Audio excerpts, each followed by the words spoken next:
Alright, so in this video we go over section 6.5, the graphs of tangent, cotangent, cosecant, and secant functions. So that is the remaining functions from the ones we did back in the previous section, in which we only covered sine and cosine. So let's focus on the graph of tangent. Well, let's fill in the table right here, very similar to what we did in the last section, but we're gonna have more values because we need to illustrate a little bit more than that. So tangent, let me start with tangent of 0, which is 0. I'm just gonna fill in the table.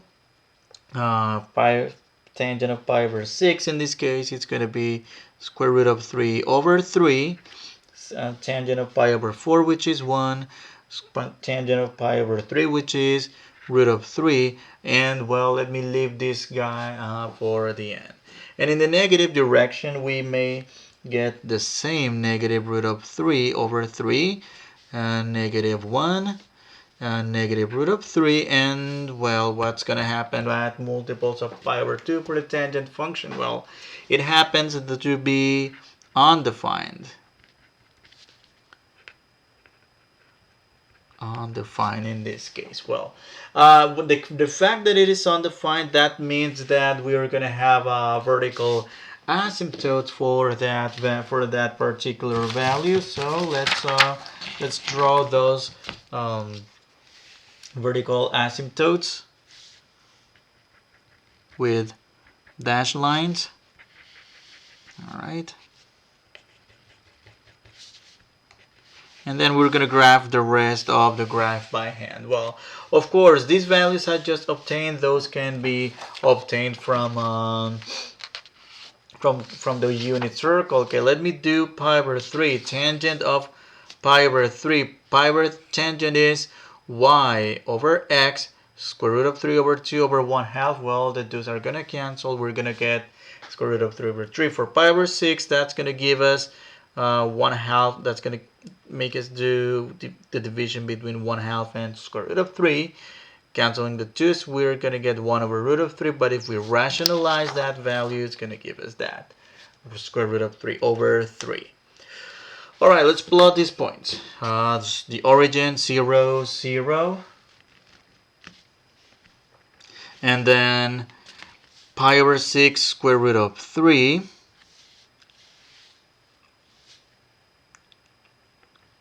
And then pi over 4, which is somewhere here actually. I didn't label that pi over 4, but should be there in between pi over 6 and pi over 3.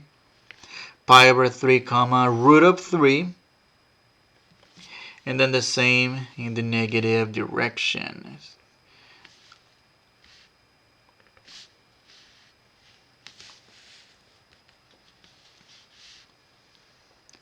Alright. So that's going to give us the following graph, which is going to be a very interesting. Okay, I'm going to do just extend it this way and extend it over here. Of course, this is going to extend on both directions, positive and negative infinity in the y direction, and asymptotically get to negative pi over 2 to pi over 2. All right. So those are, because those are the values in which it's undefined. That's where we have asymptotes. And if you look at this difference between these two values, the period is, if you remember from a couple of sections ago, the period is pi, not 2 pi as opposed to the other, as opposed to sine and cos. And that means that we can have another like this and then another like this. Well, it's kind of hard to draw the whole thing here, so what I'm going to do is just show you the graph using the graphing calculator. So let me clear and clear. I'm gonna graph a tangent of x.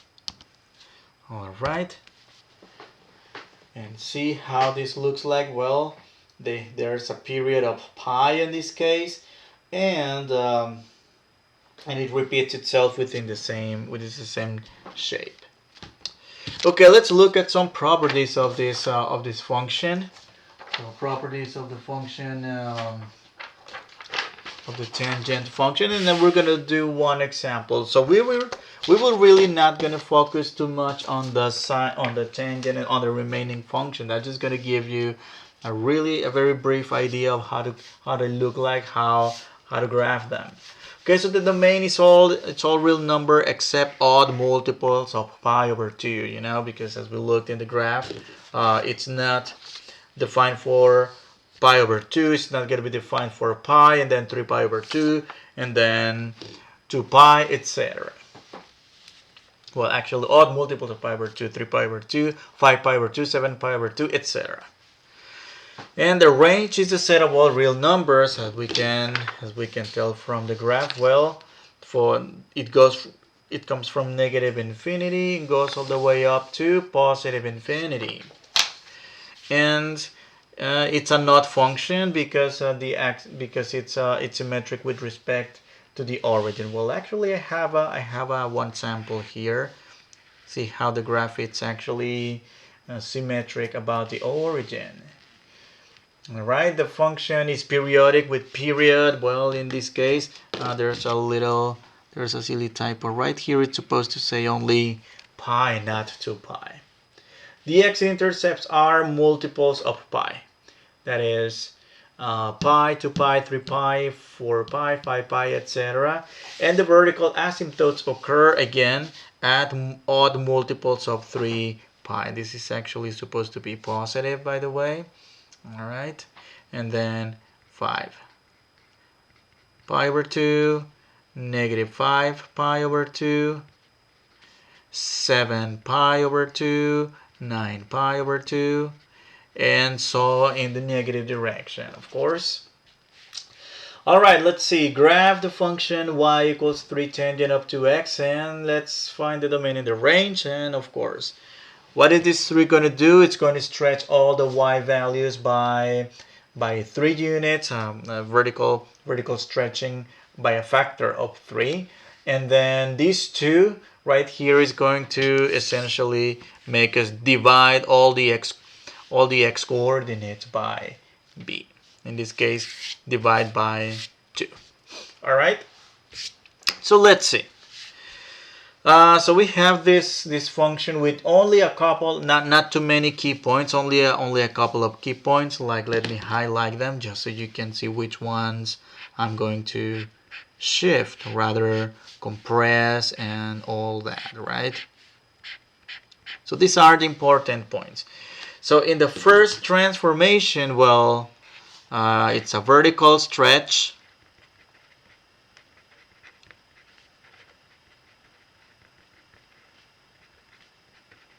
by a factor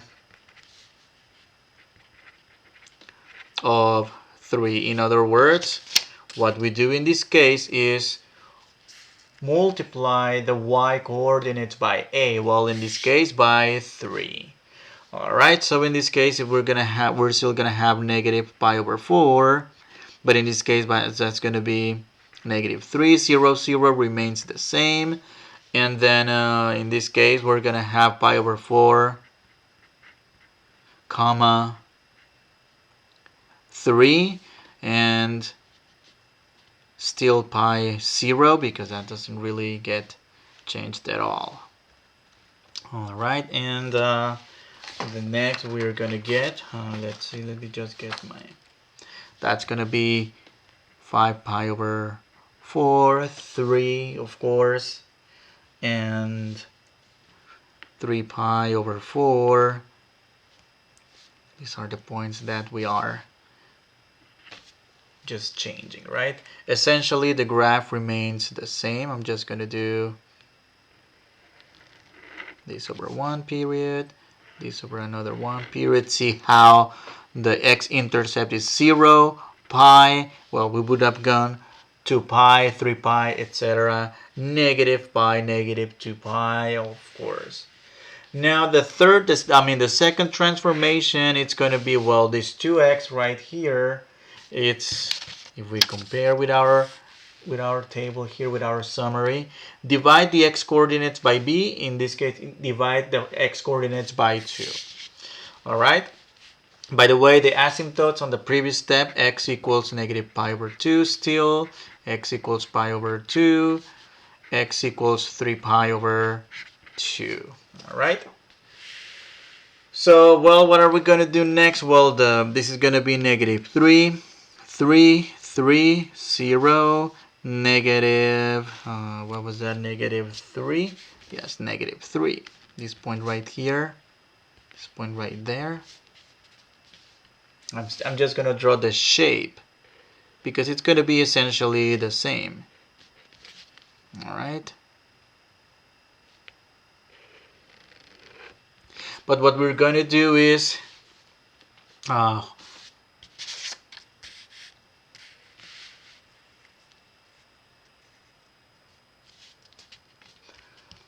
horizontal scaling by a factor of 2. In this case, divide all x values by 2. So we're going to divide all the x values by 2. For example, negative pi over 4 divided by 2, that's going to be negative pi over 8. You know? And then 0, 0 remains the same. And in this case, the value here of pi over 4, comma 3 pi over 4 divided by 2, well, that's pi over 8 as well.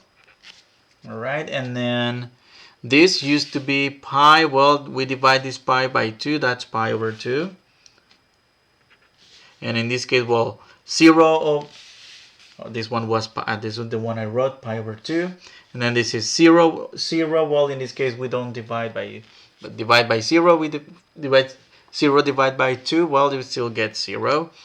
And then the value at the top right here over was 5 pi over 4 multiplied by a half. That's 5 pi over 8.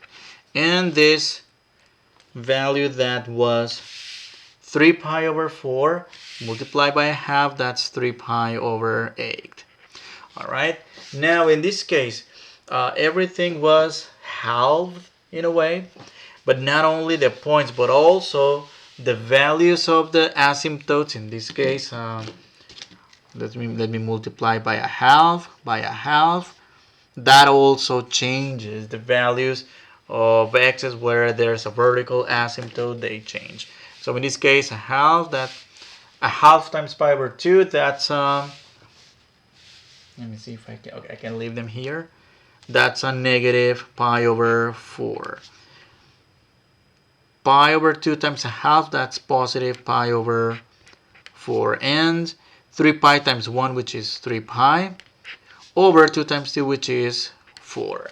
So everything changes here. Essentially, the shape is the same. Let's do that in the graphing calculator. These ones are gonna be a little bit hard to visualize, but I mean you'll get the picture, of course. So 3 tangent of 2x and graph. See how it's stretched by a factor of 2, so it's smashed, it's skinnier, if you will, by a factor of 2. All right, the x-intercepts remain the same. All right, let's look at another example. Well, rather than another example, we'll look at the graph of the cotangent functions and and in this case, I'm just gonna fill in the blank. Well, so it looks like I missed the. Okay, 0 is right here. 0, and then for pi over 6 is square root of 3, for pi over 4 is 1, for pi over 3 is square root of 3 over 3, for pi over 2, in this case it's going to be 0 for cotangent, and 2 pi over 3, that's going to be negative square root of 3 over 3, 3 pi over 4, that's a negative 1, 5 pi over 6, that's a negative root of 3, and then in this case for pi, that's where the weirdness comes into play. In this case, Well, actually, for 0, we need to be very, very careful. Not really 0. That's actually undefined. And undefined over here as well. So in this case, well, let's for the part of the function where it's undefined, let me just draw the vertical asymptotes. As in this case, the y-axis it's itself a vertical asymptote, and then another vertical asymptote at pi. All right. In this case, how is it going to look like? Well, so pi over 6 root of 3, pi over 4 1, pi over 3 square root of 3 over 3, pi over 2 0 to pi over 3 negative root 3 over 3, 3 pi over 4 negative 1, 5 pi over 6 negative root of 3. So it's kind of weird how this is going to be drawn. Alright, it's supposed to look like an S. It didn't go exactly like it, but I'm gonna do it in the graphing calculator. Now, how do we graph the tangent function? Again, keep in mind from the first section of, or rather, I think the second section of this chapter, there's no key for cotangent or secant or cosecant. We need to do 1 divided by tangent of x, because that's the reciprocal. So we need to use the reciprocals and graph. And see, the graph is essentially the same as tangent, but it's number 1 shifted pi units to the right, or no, pi over 2 units to the right, and it's reversed in its shape. Instead of being increasing, this graph is decreasing. All right. And just quickly, let's look at the graphs of cosecant and secant function. So let's look at cosecant. Okay, because the cosecant function is really the reciprocal of sine. Well, in this case, we are going to use the graph of sine as a reference to graph cosecant. So the graph that is in black here, I'm gonna highlight it in yellow. See how I'm drawing sine? Sine starts at the origin as opposed to cosine.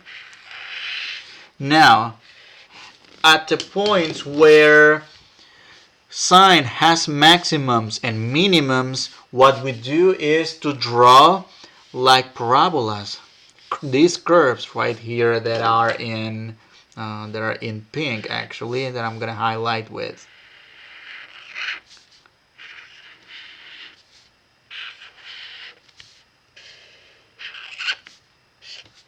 That I'm gonna draw with pink.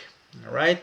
Now the only interesting part is, and the only the extra piece of information is the part where the sine function has x-intercepts. That's exactly the x values in which the cosecant functions has the vertical asymptotes, right? So in a nutshell, we use the sine function as a reference to draw the graph of cosecant, and of course the periods are the same. These are 2 pi and the same shiftings and compressions and all that. Last but not least, well, the secant function. For the secant function, keep in mind that secant is the same as 1 over cosine x, where we're gonna use the graph of cosine as a reference. So if you look at the graph that I'm highlighting, that's 1 period for the cosine and 1 period in the negative direction. 1 period in the positive direction, 1 in negative direction. And just like the cosecant function, the points in which the cosine function has max and mins, for the points where there's a max, secant has a min. The points where cosine has a min, secant has a max. We draw parabolas upside down. Well, they're not parabolas, they look like parabolas. And likewise, the points where cosine touches the x-axis, that is, the x-intercepts of cosines are the locations of the vertical asymptotes for the cosecant function. Alright, let's do one example of how to draw two cosecant of x minus 1. Well, in this case, this is the same as a reference.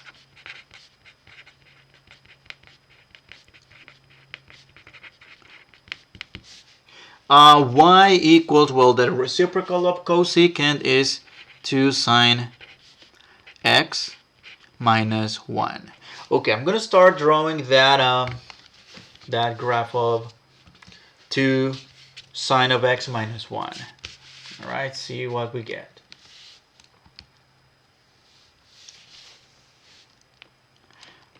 Well, actually, I'm going to use the I have a dashed line right here. I'm going to use that for the original function. Well, let me do the unshifted one. Let me just do sine in here. Whoops. Clear. Sine x. And I'm going to do 1 over sine x, which in this case is its reciprocal. All right. So it's going to do a dotted graph for sine, which is the reference. And do you see the parabolas I was talking about? Well, these correspond to the cosecant function. Again, keep in mind that this graphing calculator is not as smart as we think, because and I mean by what I mean by that is that it doesn't show the vertical asymptotes. That's something we need to keep in mind from what we read in the book and what we look in these video lectures, right? So again, just keep that in mind. Now I'm gonna do the following. I'm gonna put as a reference the graph of 2 sine of x minus 1, and okay, let me just clear this one. Okay, so that's gonna give me a changed graph for sine, in this case shifted down 1 unit and with an amplitude of 2. Now I'm gonna do the same for cosecant, but instead of sine, I'm gonna change this to over sine of x. Be careful here, close parentheses after the x and then minus 1. And see the end result right here. Alright, it's going to be shifted down 1 unit as well, and in a way stretched by a factor, stretched vertically by a factor of 2. Alright, so there's not much we can do about we could do about this cosecant and secant functions, other than we use their reciprocals as references to graph. Right, so I think this is a good place to quit. I'll see you in the next video.